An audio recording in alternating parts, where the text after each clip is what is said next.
sizlar bilan mana shunday chiroyli bir tadbirda ko'rishib turganimizdan juda ham minnatdormiz.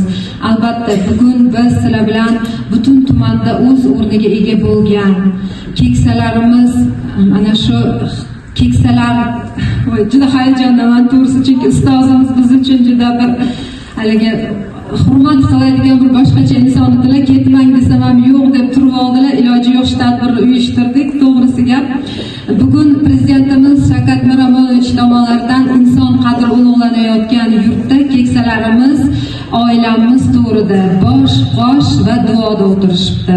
Mana shunday aziz keksalarimizdan biri bugun bizning maktabimizning yuragi, faxri, jamoamizda hammamiz suyanadigan, maslahat oladigan hamda ularning maslahatlari bilan ish qilib katta yutuqlarga erishgan insonimiz Muhammad Vali To'rabayevdir. Ustoz, avvalo shu yoshlaringiz muborak bo'lsin. Bugun biz maktabimizda albatta sizni yo'lingizdan yurdik, maslahatlaringizga kirdik. Mana shu eng katta jamoa bo'lmish 10-maktabning 205 kishilik jamoasi bugun sizga labbay deb javob beradi. Bugun siz bilan birga ish olib boradi. Sizga mana shu pensiya bu yangi hayotning yangi qadami. To'g'risi, pensiyada ko'proq farzandlarga vaqt ajratiladi, oilaga vaqt ajratiladi. Erkin, shoshilinch vaqt bo'lmaydi. Mana shu yangi qadamingiz bilan qadam sizga qutlug' bo'lsin ustoz. Albatta bu bizga og'ir. Qanchalik hayajondaman, rasmiy gapirishdan chiqdim, qanchalik hayajondaman buni o'zim bilaman. Lekin oilangiz eng muhimi. Shu narsani bilgan holda biz bugun siz bilan yangi qadam sizga muborak bo'lsin deymiz. Lekin maktabimiz jamoasi, shaxsan men o'zim doim siz bilan birgamiz. Sizni hayot yo'llaringizdan biz dars olamiz ustoz. To'g'risi hamma futbolda ham, ishda ham, rahbarlik sohasida ham har tomonlama o'rnaksiz. Ilohim umringiz uzoq bo'lsin. Oilangiz bilan bundan buyog'iga 120 yoshidan o'tib yuring. Va nevara, chevara, evaralaringizni to'ylarini ko'ring ustoz.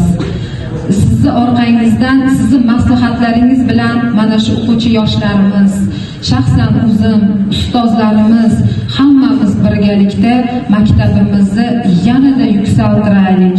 Doimo bizni uylarimiz to'g'rida, maktabimiz to'g'rida, qalbimiz to'g'rida bo'ling ustoz. Umringiz uzoq bo'lsin. Sog' salomat bo'ling. Aziz mehmonlar, xush kelibsizlar.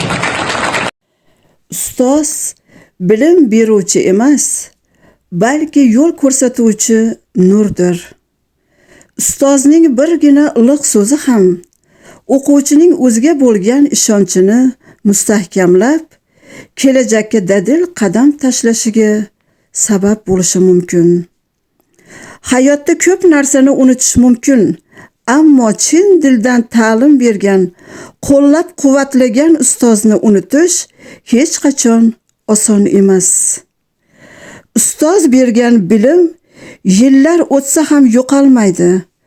U insonning har bir chiqargan qarorida, har bir muvaffaqiyatida o'z aksini topadi. Ana shunday ustozlardan biri Namangan viloyati Yangiqo'rg'on tumanidagi 10-umumiy o'rta ta'lim maktabida uzoq yillar direktor o'rinbosari lavozimida ishlagan To'rabayev Muhammad Vali Qambaraliyevichdir. Ustoz ish faoliyati davomida 100 dan ortiq shogirdlarni hayot yo'liga tayyorladi. Muhammad Vali To'rabayev tumanda turli lavozimlarda uzoq yillar rahbarlik lavozimlarida faoliyat ko'rsatdilar.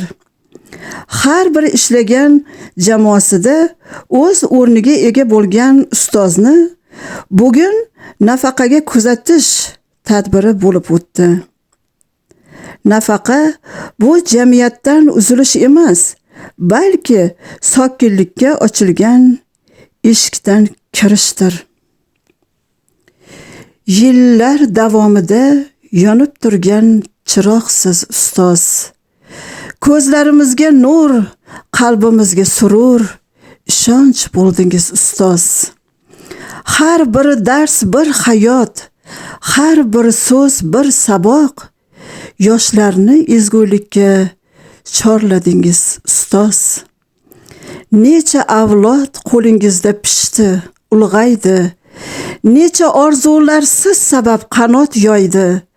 Shogirdlaringiz sizni eslar hurmat bilan. Siz bergan mehnat hech qachon yo'q bo'lmaydi. Bugun nafaqaga chiqishingiz hayotning tugashi emas.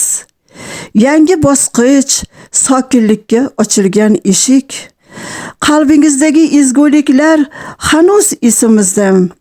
O'nlab qalblarda yashab turgan barhayot eshik.